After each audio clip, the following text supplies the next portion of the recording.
What the fuck, Logan? You just wasted perfectly good Game Boys that are finite in quality and— That is what some people on the internet are saying. Oh, classic internet. But internet people say a lot of things, so I'm going to be taking a closer look at this socially and ethically. Not because I think a singular instance determines whether Logan Paul is a good person or not, but because I think it has interesting implications. And I'm sounding like my 12th grade English essay right now.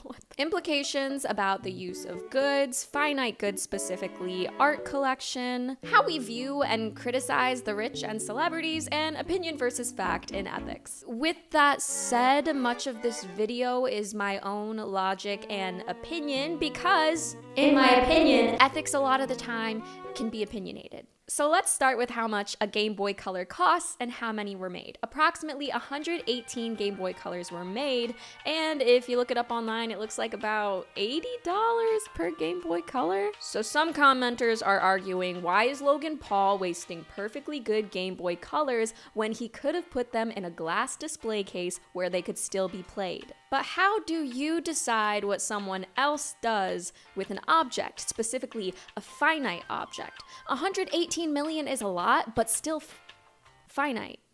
Finite. Finite? It's finite. Well, if it were a finite life necessity like water, I think it becomes a lot ethically clearer how you can tell someone else what to do with that finite object as it affects them too. But a Game Boy?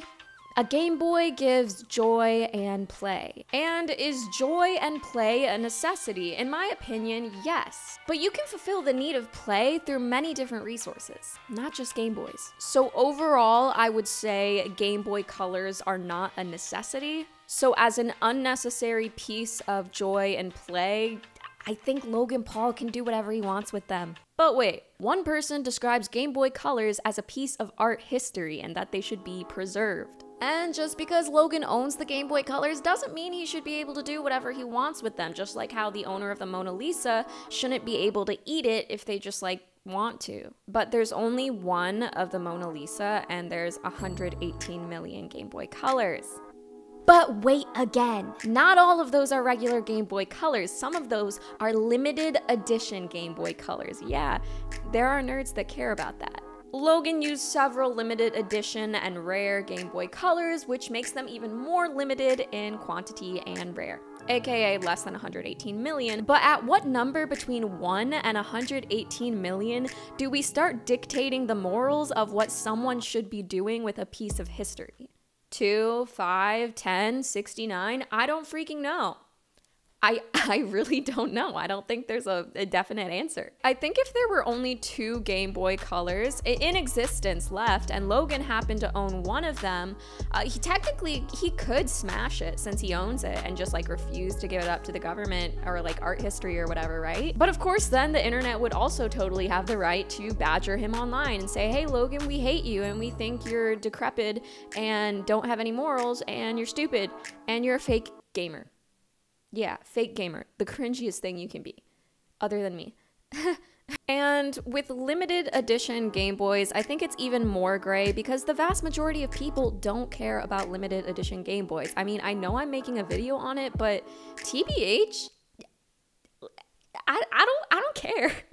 But again, just because the majority doesn't care about something doesn't mean that we should completely disregard some opinion, right? I'm asking too many questions and not giving enough answers. So, to answer, in my almighty ethical opinion, Logan is totally fine for encasing limited edition Game Boy Colors in epoxy resin. Because, I mean, he does own them, and sometimes people don't value items in the same way that you do, or they value them just as much, but they just use them in a different way. Sometimes people have hobbies or do things that make you upset or that you don't agree with. Does that make them immoral, though?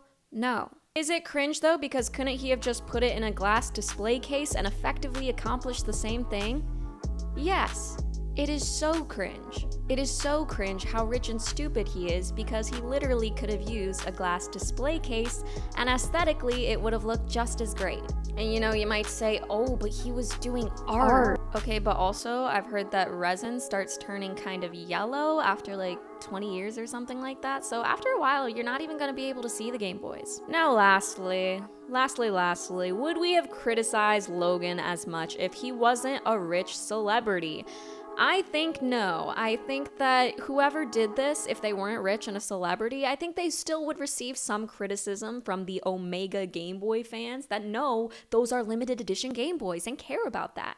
But I don't think he would have been criticized nearly as much because context does matter. You know, you see a rich person doing something with vintage and you automatically think that they're being wasteful and that they're a fake gamer and this and that. Yeah, I hope that wasn't too useless of a video and it actually made you think of something or whatever. So subscribe for more video game commentary, gameplay, and memes, and I'll start streaming on Twitch again one day. You know, yeah. Yeah.